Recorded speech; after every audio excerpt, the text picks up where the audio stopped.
Hello, I'm Jay Beershank. Welcome back to my YouTube channel. Today you're joining me for another edition of book reviews. We're in Casetino, Italy, a little place here by the river. In the winter time, this is a huge pond right here, but now in the summer it's a little bit thin. But anyway, great spot for a review. Today we're going to review an amazing book. It's a classic. Millions of business professionals have deemed this book to be incredibly valuable, and I can understand why. And I'm not going to ramble too much on the preamble, just going to get right into it. That's The Richest Man in Babylon. You probably can't see from there. That's all right. It's by George S. Clason. Okay? First of all, before we start talking about it, we just have to think about how amazing it is to think about Babylon. The dating from the things that they're finding there date back to 8,000 years ago. So this was a highly advanced city, with commerce and with everything that we can imagine besides high-tech technology, basically. 8,000 years ago. Highly prospering, highly developed, amazing city 8,000 years ago. It's just amazing to think about. Anyway, The Richest Man in Babylon is a practical guide for understanding how to not only acquire wealth, but multiply it. The book takes the perspective of multiple different people that are living in and around Babylon. Some of them have acquired wealth and some of them would like to acquire wealth. But all of the chapters revolve around different strategies or lessons or stories that give some kind of a cue or point or practical way in which you can acquire, secure, or adopt a mentality that can do those things for wealth. And I think it's an amazingly practical book. It's only 100 pages. It's really easy to read. It takes the format of a novel or multiple different stories. So it's very, very easy to read. I read it in about a week. Every day I'd go down to the river and I'd read a chapter and I was done within a week. Um, like I said, highly practical. Basically, I'm going to give you it in a nutshell. It's the foundation of financial literacy, right? So when you make money, make sure that you save a percentage of it to invest in something in the future, okay? Maybe that investment takes you 6 months to save up for, or maybe it takes 3, maybe it takes 10 years.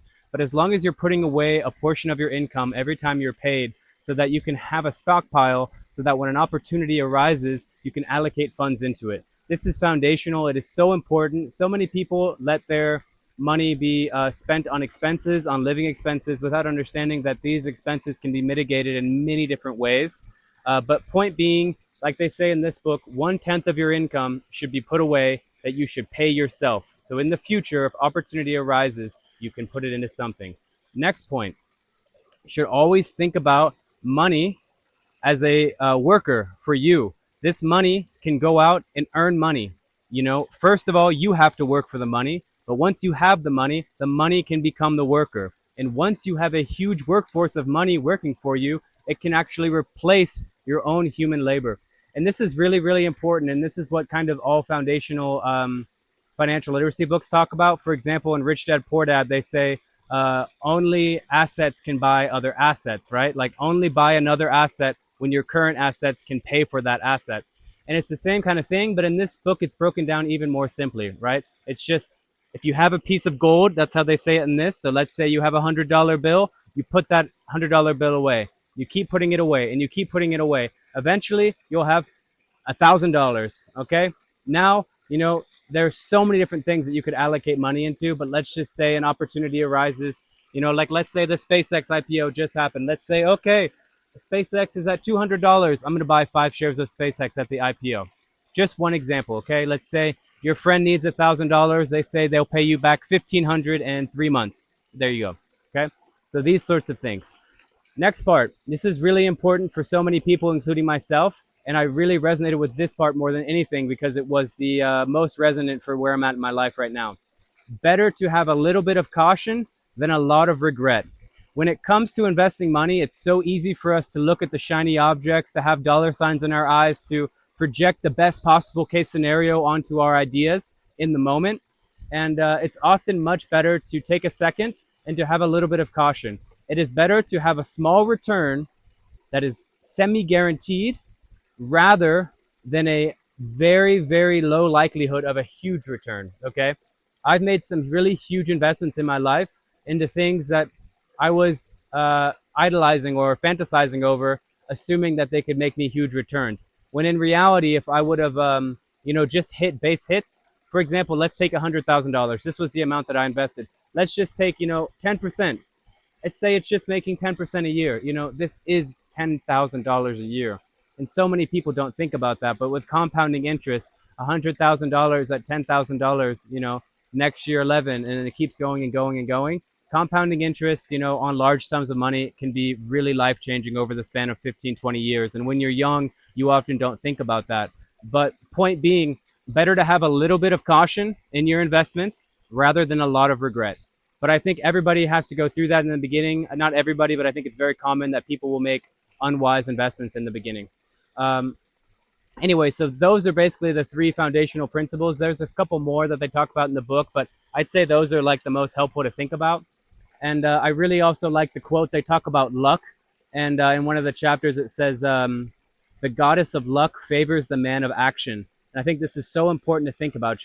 Good luck is basically built, when you have momentum, when you have leverage, when you're moving in a direction that is towards something that is valuable, you almost feel like you have the wind behind you. And this wind can be the goddess of luck. Whereas in someone who procrastinates or someone who says, oh, maybe that's a good idea, or maybe this, maybe that, they always feel unlucky and they feel like things, miss them, or opportunities come up and then they don't take them and they think, oh, that would have been really lucky. And usually that's the devil of procrastination, right? It's like really easy to look at things in too skeptical of an eye, be too hesitant, and to miss out on really good opportunities. So, like we said before, it's better to have a little bit of caution, but it's also it's better to have that caution than to have regret. So, don't have too much caution, but have a little bit. But don't let opportunities fly by you, because good luck comes to those who take action in life. So I think that those are all really important things. And in the end of the book, it kind of talks about how falling in love with work and falling in love with kind of your fate is just one of the most important things when it comes to finances, because like it's so easy to be overwhelmed by the financial world and the financial burdens that can come upon you in life. But as long as you hold them with integrity and you love the opportunity that you have to build wealth and to pay things off over time and to set yourself up over time and not be overburdened by the process of it all, this is a really important skill to have, because if you can understand time horizons and you can understand how to work, why to work, and what to do for work, and that they will all bring you gold or workers, in compensation, you can fall in love with that. And not just for the financial part, but falling in love with work as in it's something that builds your character as a human being. So that's all really beautiful stuff, man. You should love to work, but you should also understand how to make and have your money work for you, because we live in a financial world. And it's important to understand and be able to utilize finances, because finances will enhance your quality of life, unless you fall in love uh, with money itself, which is the root of all evil, right? So it's a slippery slope, but it's definitely important to be educated rather than ignorant, right? But not be arrogant. That's my review for The Richest Man in Babylon. I recommend everyone read it. Like, there's just no reason not to. It's applicable to everybody. It's practical for everybody, and it's really easy to read. Only 100 pages. And George S. Clason. That's my review. Take it easy from Casetino, Italy. Much love. Don't forget to like and subscribe. Peace out.